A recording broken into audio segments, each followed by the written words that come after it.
Hello, sports enthusiasts, fans, and pundits. Welcome to Souk Sports. It's the last work day of the week, and the weekend comes with loads of exciting games in the EPL, the La Liga, the Serie A, the Bundesliga, the Ligue, and of course the NPFL. And of course, as usual, in the next 45 minutes, the show aims to bring you up to speed with all of these juicy details and more.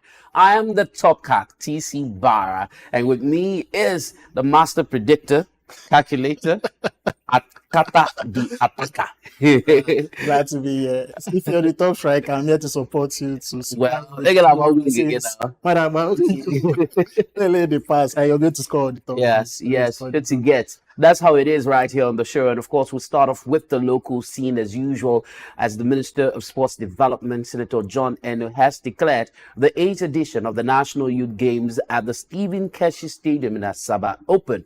Now, the opening ceremony, we had the minister expressing that the National Youth Games is of great importance and symbolizes optimism for the rejuvenation of the Nigerian sports sector. He also did underscore the role of grassroots sports development in cultivating young talents and enhancing the nation's standing in international sports arena. And this is on the in hindsight, we're looking at the Olympic Games, the Paralympics, and our performances and the outing in general. So the event gathered young athletes according to the information, but some quarters believe that there were age discrepancies with some of the athletes who were on parade or who were registered to represent the various states. So a record of 4,585 athletes and 1,159 officials were approved for participation in this year's event. And Enoh went on to express gratitude to the governor of the state for constantly supporting this. So the National Youth Games is up, but then we already are getting feelers from Asaba, that some of the players are overage. Let me narrow it down. A contingent of 259 athletes and officials left Umai on Tuesday, Abia State, yes, to participate in the 28 out of 36 approved sports for this year's under 15 National Youth Games. Emphasis, right? It's going to run till the 19th of September. So looking at the issue of the number of persons, the age, do you think we have athletes who are going to be available at this school session or during this school session to take part in the games? It's always going to be difficult to get people of that age at this time. I think the timing for when they're hosting the competition is actually wrong. Okay. It should have been done before the schools. Between the ending of July and beginning of September, maybe the summer break. Yes. And for now, the only proof of age for now is international passports or the ID card. So anybody can claim anything, and we just have to find our way and get forward from here. Well, it's a sad situation, but then all of the athletes, we're wishing them well, especially athletes within the age bracket, because you cannot be saying it's an under 15 youth games and you have athletes who are in their 20s or 18 and above, coming back to take part. But then a review of the Paralympics, we were expecting a lot. After the disappointing outcome, no medal from, the Paralympics, the Paralympic came with a lot of excitement and expectation. For you, did these athletes fall short of expectation? Paralympians.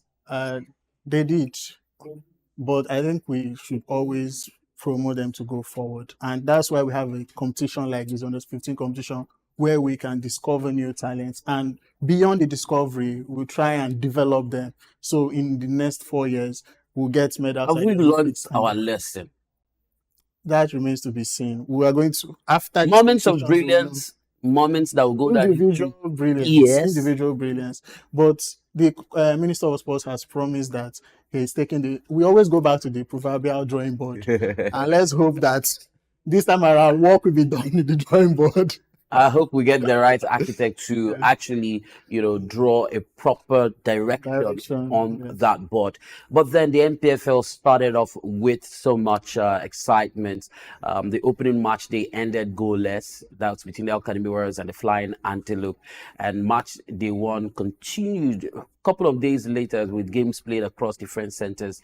But match day 2 will commence on Saturday after the international break. Somehow it felt like we aligned with international break in the NPFL, and games were momentarily paused. But then reigning NPFL champions Enugu Rangers and Enyimba of Abia will not play their match day 2 fixtures this weekend, and that's due to engagements on the continent. So Rangers will take on newly promoted side Ikorodu City, which we're supporting right here in Souk News, Lagos, Nigeria. And Enyimba will be taking on Lobby Stars on the 25th of September. That's when those games have been scheduled to take place. So this weekend, it means only 7 NPFL games will be played across the country. 2 of those matches you would probably have to look forward to is Remo Stars, who were winners over Abia Warriors in Umuahia, led by Daniel Ogumodede, who is now assistant coach of the Super Eagles. They take on Sunshine Stars, and then you have Rivers United and Heartland, who were able to find their way back to the NPFL through the back door. through the back door.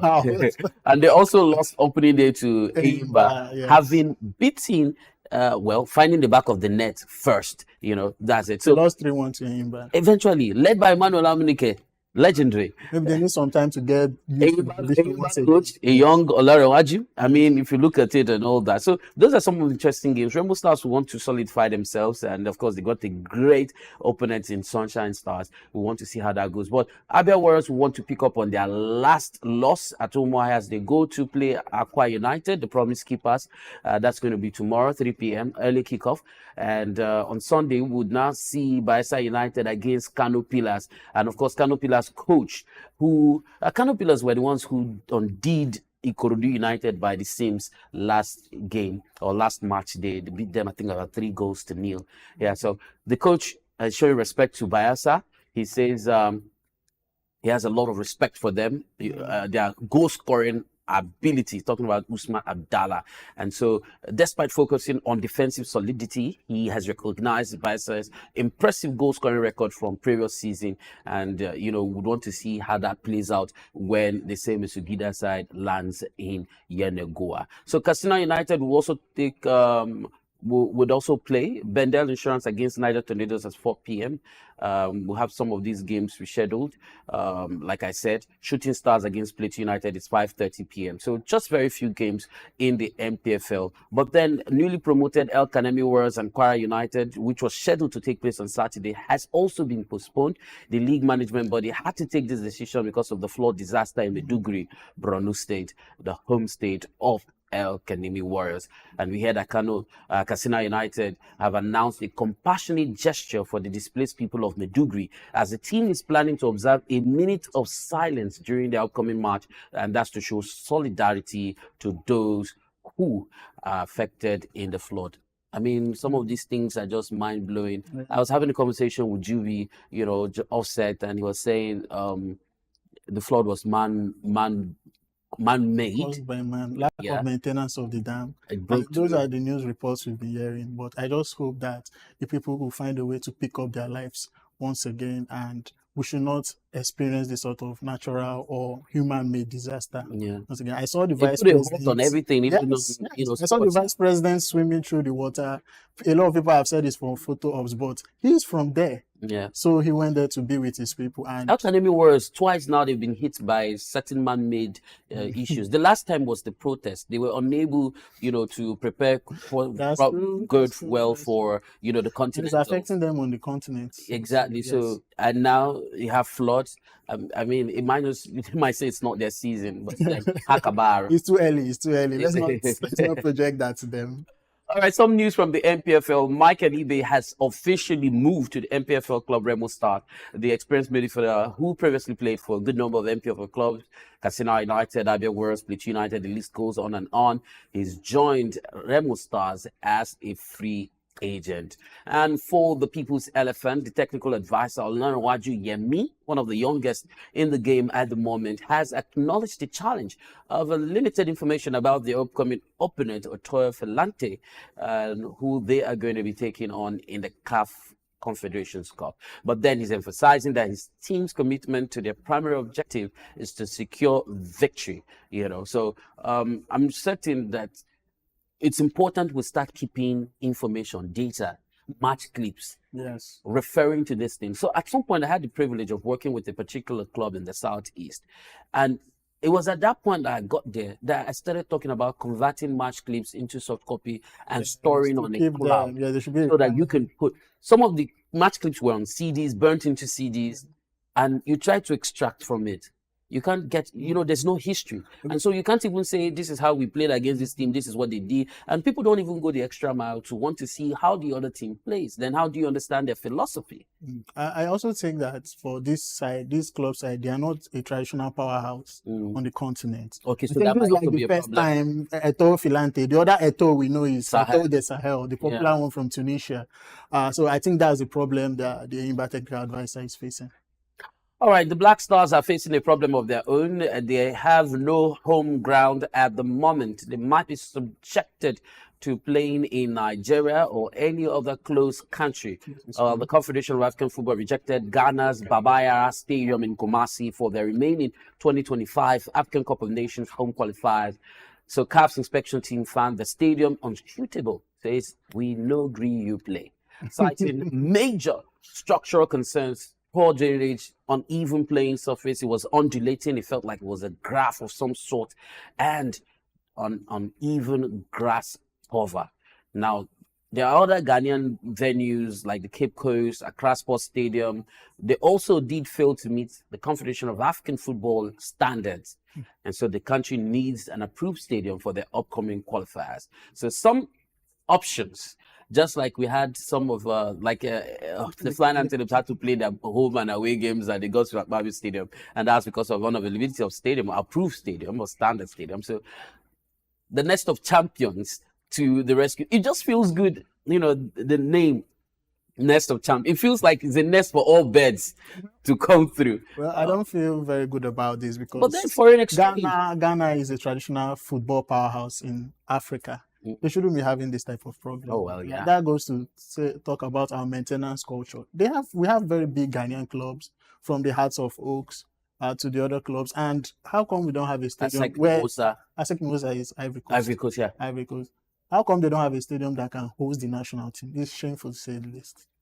Oh, well, I do not want to take Chinye further on that. Qatar is attacking. Other stadiums that seem to be under consideration for the matches also includes Cote d'Ivoire Stade Felix, and then you have Stade de la Paix and Cameroon's Japoma Stadium in Douala and the Bekana Municipal Stadium in Morocco. Wherever they decide to go, it's up to them, but I think the closest to them will be the Godswill Akpabio Stadium in terms of logistics and cost. Well, logistics covers cost, logistics and time of travel. 30,000 seater capacity should be enough for them to host whatever beautiful pitch that they want to play there. So from there, let's pitch our tent with tennis. Rafael Nadal has pulled out of this month's Lava Cup, saying he believes there are other players who can help the team deliver the win for Team Europe. Now, the 38-year-old, has not played since he had that defeat alongside compatriot Carlos Alcaraz in the quarterfinals of this men's doubles at the Paris Olympics in August.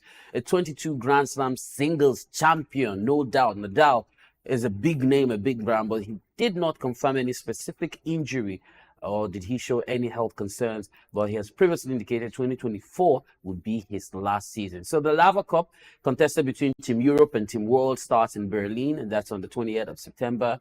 And having hoped to play a full schedule in 2024, Nadal only competed at one of the four majors, the French Open, where he lost the first round to Alexander Zverev.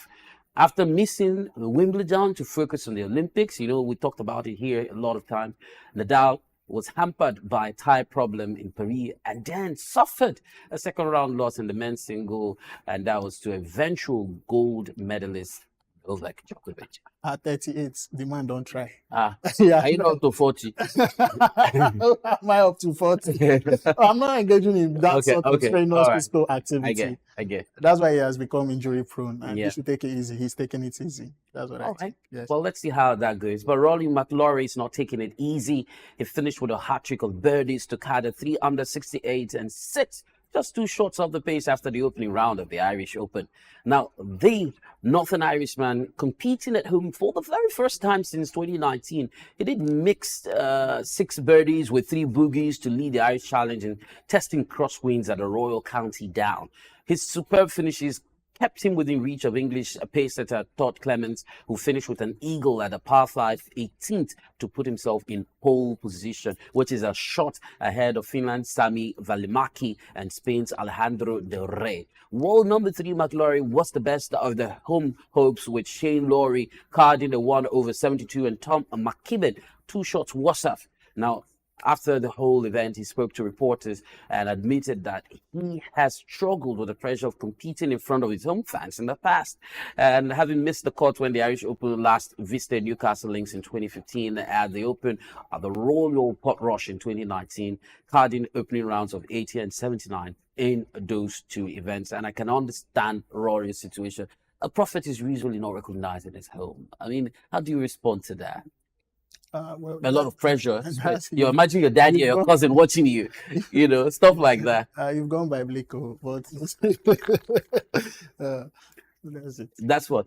Anyway, we'll take a moment, and when we return, we'll be taking a look at some of the major leagues in the world as they resume this weekend. And of course, like I said, we have the master calculator. So get your pen, write out. You might be getting over 1.5 and 2 odds. Don't put me on the spot for that. You're not good. But then when you throw the games, you'll be able to see it. Don't put me on the spot for that. Oh, take the pressure off, man. Take pressure, please. We'll take a moment, and when we return, the major leagues of the world right here on Souk Sports. You're still on the other end of the screen watching Souk News Television, and of course, this is Souk Sports. So bring up to speed with what's happening in the world of sports. So we've taken a look at the local scene. We've gone to tennis. We've done golf. I think it's important that we take a look at one of the most followed sporting activity in the world, and that's football. I don't know if you would say football is a money spinning venture, or the highest money spinning sports as compared to other sports. I think it has the numbers across several countries. But then, I don't think footballers highest paid.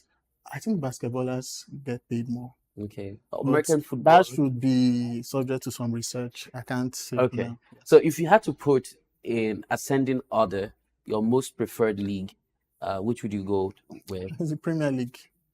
It's after the Premier League. The Italian League. After the Italian League.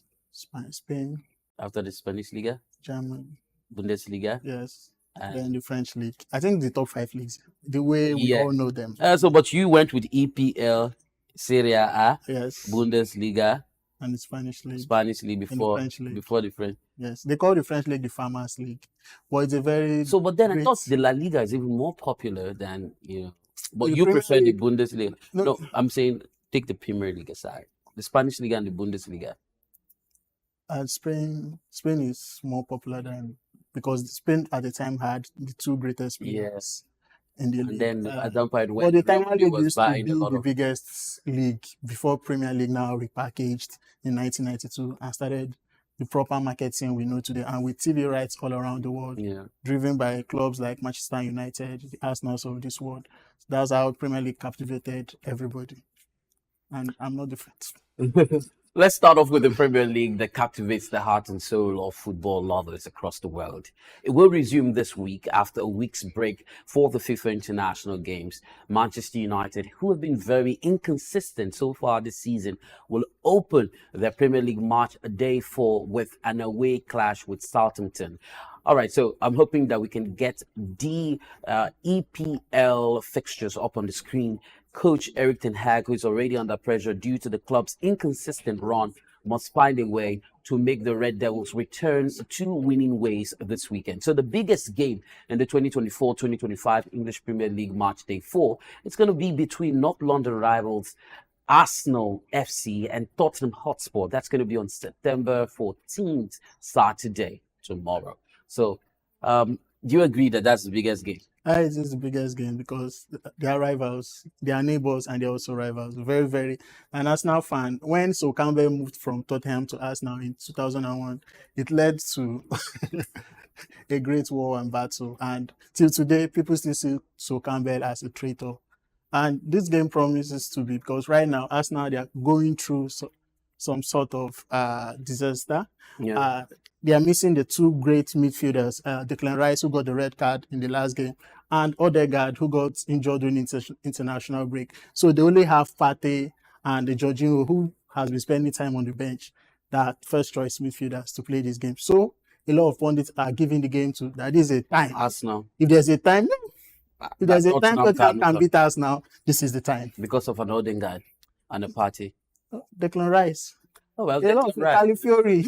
Everybody's just injured in Arsenal at the moment. And then there's last time we spoke about this, I think it was Brown who mentioned the fact that the Chelsea team might not face this kind of problem because of the numbers they have. I don't know if you agree with that, but I agree. Arsenal doesn't have options. They do not have options. So it's really crazy. Let's take a look at the other games. Southampton against Manchester United. That's the early kickoff there.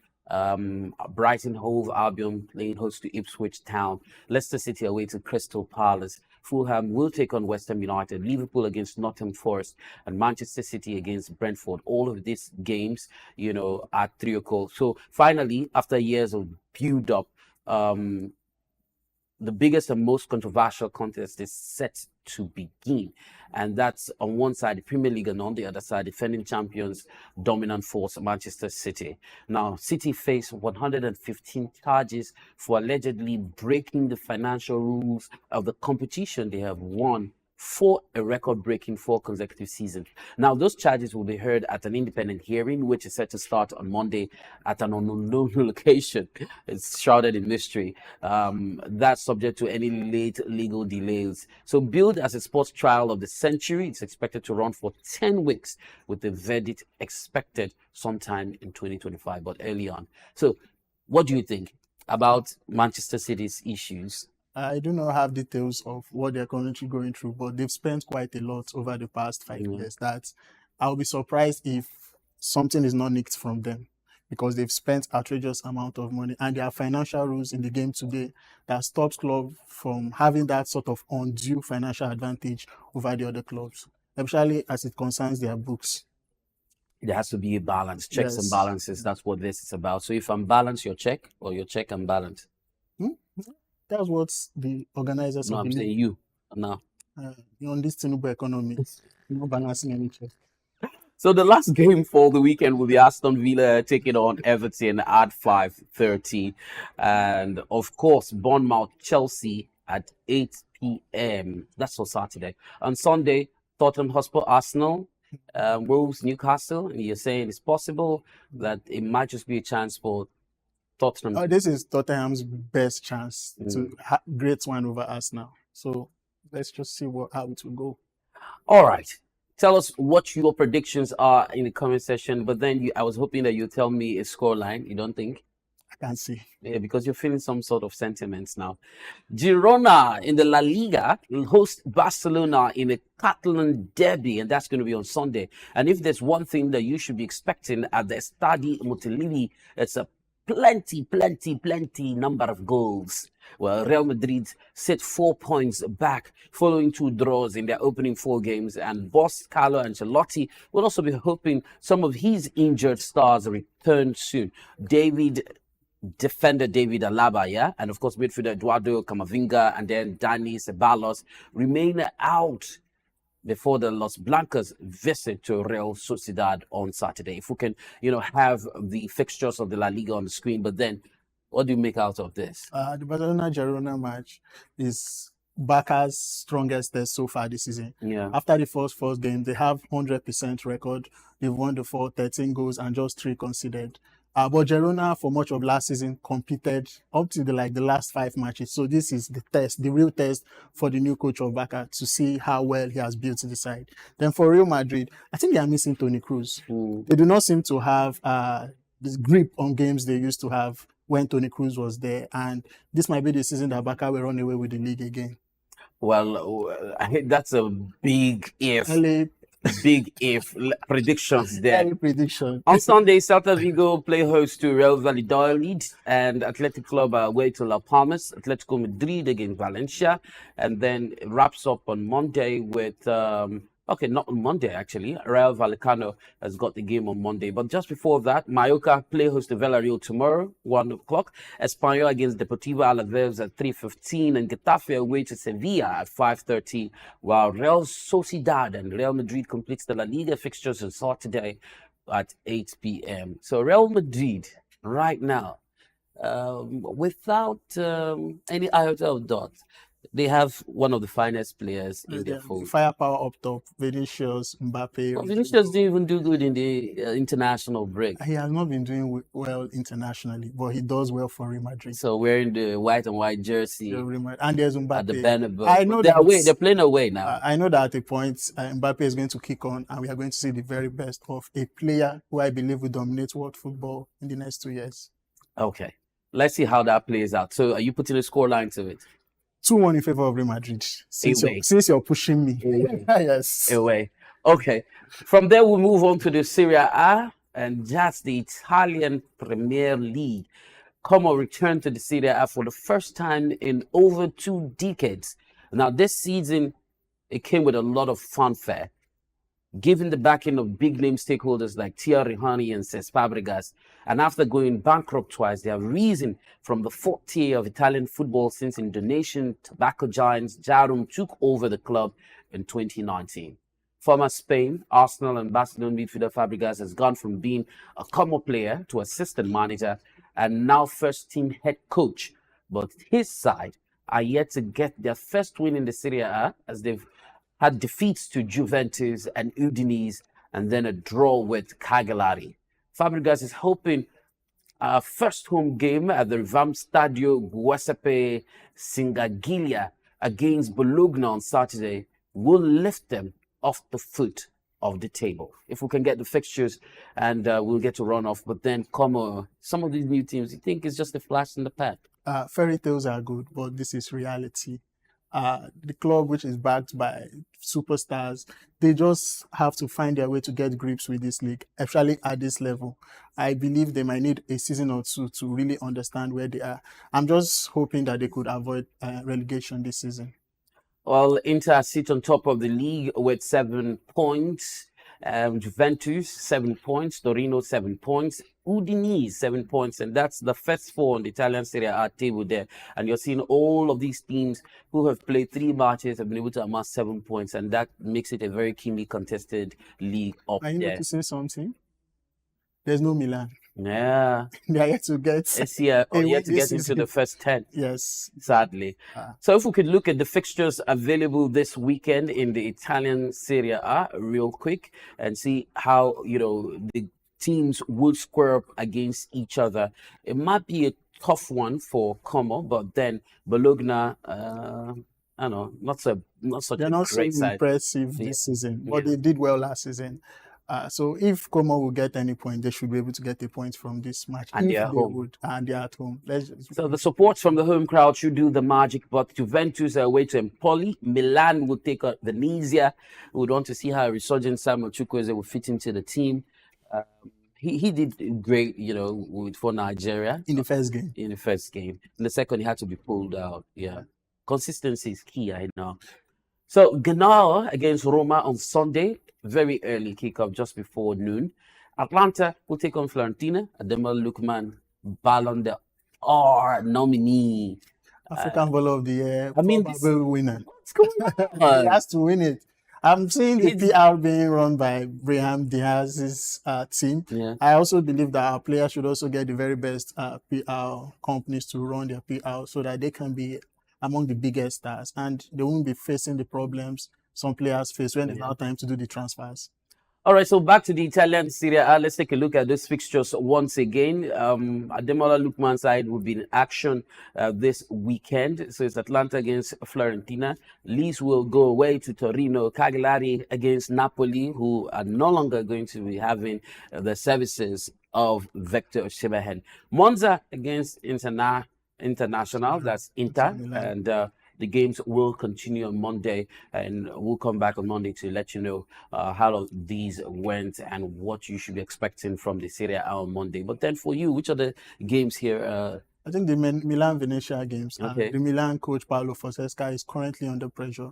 If he cannot pick a victory in this match, the owners will be looking at him with one kind doubt. Doubt.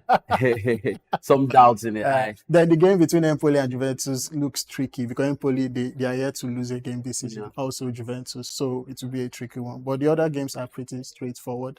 The Napoli game is not straightforward. So. Yes, it doesn't seem so. Yes. Anyway, from there would touch down and Germany where the German league is called the Bundesliga.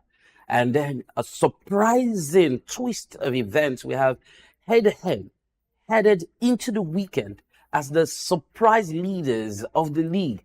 They have scored 6 goals in their opening 2 Bundesliga games and conceded none.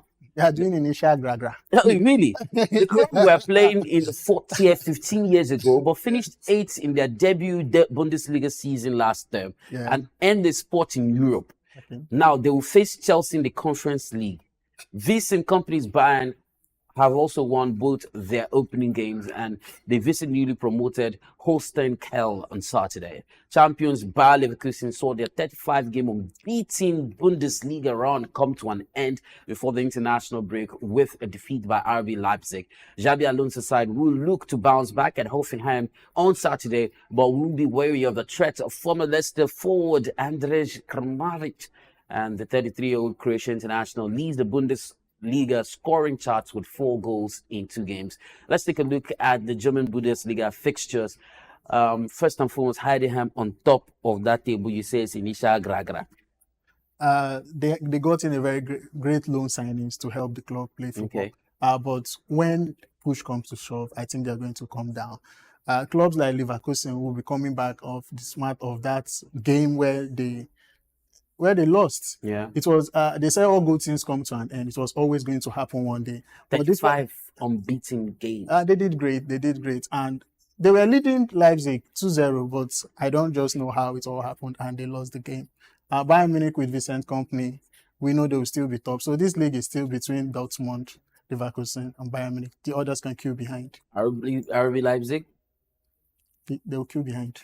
Well, RB Leipzig plays host to Union Berlin. If we can get back to the fixtures, yes, RB Leipzig playing host, and I told you that the league seems to have, a surprise leader on it. We've talked about the fact that Bayern Munich will be away to hosting Kiel, but then Borussia Mönchengladbach will play host to Stuttgart, Freiburg against Bochum. And on Sunday, Augsburg will take on St. Pauli. That's at 2:30. All right, so from the Bundesliga, it's important we go to what Akata, the attacker, has described as the Farmers League, which is the French Ligue 1. I'm going to change it. Developmental league. You develop players there. The French league and the But Dutch then league. we have players who wanted to. Okay, some persons believe that instead of Victor Osimhen to have gone to Galatasaray in Turkey, he should have gone to PSG. But it's sure that PSG will still win the league. They've been winning the league for the past 5-6 years. Well, it's just crazy. But then we've had some of the best players playing PSG in the French league. It's just PSG. Okay. Well, in France, Roberto Zebi Marseille have the chance to leapfrog Paris Saint-Germain at the top of the Ligue 1, and that's, despite only a few hours when they host Nice on Saturday. PSG will host Brest, who will make their Champions League debut midweek on Saturday evening, looking to maintain a winning start to the campaign. Bradley Bacola scored after just 13 seconds for France against Italy during the international break, and has also started the domestic season on a prolific note following Mbappe's departure, netting 4 times at a ratio of a goal every 39 minutes played. For you, my guy. Let's take a look at this from the other side. Right? Okay, I had said that. Kylian Mbappe, his exit, of course, is a poison not here. Yes, his exit has brought opportunities for other players to show what they have in their corner. And Bakola is one of them. He has taken the chance with both hands. And although France lost the game against Italy, he's one to watch this season. Yeah. A lot of people have predicted he's going to do 30 plus because PSG Do we have him compared to Haaland? Oh, Haaland is out of this world. Really? 69 games. Nobody, even Alan Shearer, Thierry Henry, did not do those numbers after 69 games. Crazy. So the numbers speak for itself. All right. So let's get back to the French league. Let's have the fixtures up and take a look at some of the games that will be happening this weekend. We already talked about the fact that Marseille will be hoping to see if they can win. And even though they do, it's most unlikely that Paris Saint-Germain will lose to Brest. But then 9 points. Olympique Marseille has got 7. PSG has got 9 from 3 games. It means it's been a clean sheet a clean record, 3 out of 3 for them. Olympique Marseille has got 7, Nantes has got 7, Lens has got 7, Monaco has got 7, and that's how they line up just before Lille and Le Havre bringing in 6 points after 3 games played. So Olympique Marseille will play first, before PSG's game against Brest. And so if they leapfrog, how long can they hold on to it? Momentarily, I mean, it's just going to be good that they just stay there for a few hours. They are one to watch this season. They have a great coach with Deserbi and the resurgent Mason Greenwood. Mason Greenwood has done about 3 goals in 3 games, and this might be the platform for him to show the world that he deserves that big break in the biggest stage. There was a campaign against him coming to Marseille, but he has silenced his critics. If you go back to what happened when he was with Manchester United, the court case, the allegations, Mason not welcome in France. So I like the fact that he's been able to find himself, settle down really quickly, because some of those things could have rather devastating psychological effect on the player. So let's take a look at the fixtures for Paris Saint-Germain, or the fixtures in the Ligue 1, and take a look at some of the other games that will be played in the French League before we move on to the next sporting story. So games, of course, yes, in the French League, and we'll see all of those games happening. I think we're having issues putting that up for you. Talking about the fixtures of the French League. So if we do not have that, we'll just move on to let you know that Erling Haaland has just been named Premier Football League Player of the month of August. I think he has 2 hat-tricks already, so he deserves it. Deserved award. There's nobody in the league that is touching him. He's always a masterclass of goal scoring with Erling Haaland. You can say what you have to say about his other games, but around the box, he's a beast. And for the next 3 months, let's just give it to him. So there's an argument we started off on the last episode of the show between Brown and Charles, and that argument had to do with Victor Osimhen, being able to replicate the Haaland form. And that comparison came from, why should Chelsea go for Victor Osimhen, considering the fact that, they've spent a lot of money paying for a lot of players who some people have said is surplus to requirements. And then the issue of the fact that Victor Osimhen, had a particular price tag and certain expectations. And so that argument erupted on the premise that if Chelsea were to pay that figure, would he be able to reproduce Erling Haaland's performance? And the question is, why you feel say he no go fit do it in Haaland do? You have to look at the numbers. Osimhen has scored just 20 goals in just 1 season in the last 4 years. But Haaland did the numbers in Dortmund before coming to Man City. Osimhen is injury prone. Those are the things, the Europeans, they study every part of you. They study your temperament. They look at the numbers. They look at your fitness and health record. And I think Osimhen, it was just the season when they won the league that he did the number of games he did. The other season, he was injured. There were also issues with the coaching. So you don't think the value at which, Osimhen was priced was worth it? That was the value in his release clause. But based on the game last season, I think his value had dropped. If it was on the season he did that they won the league, yes, he was worth that amount. But the subsequent season, I think his value dropped a bit. Osimhen has to prove himself once again to be able to command that kind of figure. That's what I think. Well, figure, personality, courage, demeanor, all it has to do is consistency. And that's the problem Manchester United are facing as we get into sports business. Well, they've reported £113.2 million loss. Now, a net loss in the year ending 30th June 2024, according to their latest financial report. And it marks Manchester United's 3rd consecutive year of losses, with total losses over the past 5 years reaching over £370 million. United believe that they will not breach the Premier League's profit and sustainability rules, and that's due to certain allowances and provisions. The Chief Executive Officer, Umar Berrada, stating that the club remains committed to complying with both the Premier League's profit and sustainability rules and UEFA's financial fair play regulations.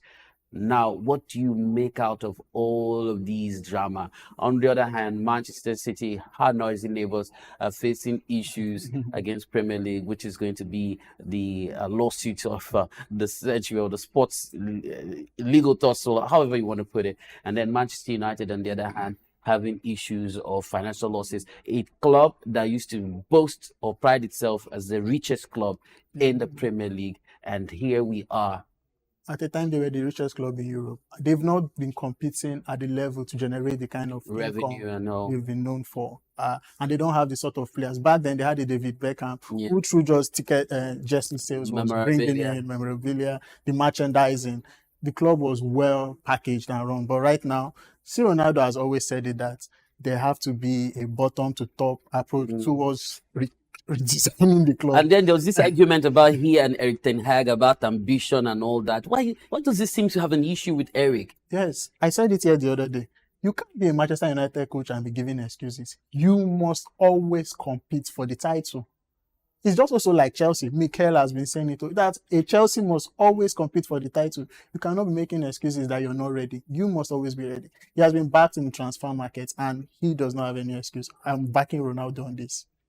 All right, Ronaldo, who he's backing, has got 1 billion other people backing him on social media. I don't think he's having any backing. And if you take the cue from Victor Reza's song, I get back, you know. You get backing. 1 billion 1 billion. He's landed 1 billion followers across social. It's the First and most foremost, marketable it was opening a YouTube account for me, and then putting out. He said he was going to be putting out a documentary of his life, his times, playing days, and then we saw his YouTube followership and subscriber base skyrocket, and then hitting this milestone as one person who has clocked 1 billion followers. The marketing around Ronaldo has been well engineered. Considering the fact that there are talks that he's going to be resigning very soon, or retiring very soon. So I don't think he's going to work a day in his life again beyond he's trying to just put things in play. Yes. So how do you think this would all translate to funds and money, revenue for him? He will always be on campaigns, just like David Beckham. David Beckham is always on several campaigns, and luckily, he has not been known for too many scandals. He's squeaky clean. His image is squeaky clean. So he's still going to, with the next 20 years, he's going to be a very, very bankable personality, yes. But then a lot of comparisons also have been done between Cristiano Ronaldo's look physically and that of Wayne Rooney, who at some point they had played together, and you've seen memes and videos, pictures surfacing side by side each other as to their personality. I wonder what you make out of that as we wrap up. Some of it is genetics. At 20, Rooney was already balding. Yeah. His body type is also different. Ronaldo's body type is different. But then people have said it's work. He has always done the work. Ronaldo has always done the work to keep himself. Because we saw Ronaldo de Lima also, once leaving the football scene, seemed to have blown up as well. Body type. And let's remember, he spent 2 years away from football due to the number of injuries he had. And there's something about burnout. He started too early. At the age of 19, Ronaldo was getting tackled by Italian defenders, week in, week out. Ronaldo, I don't think he faced that.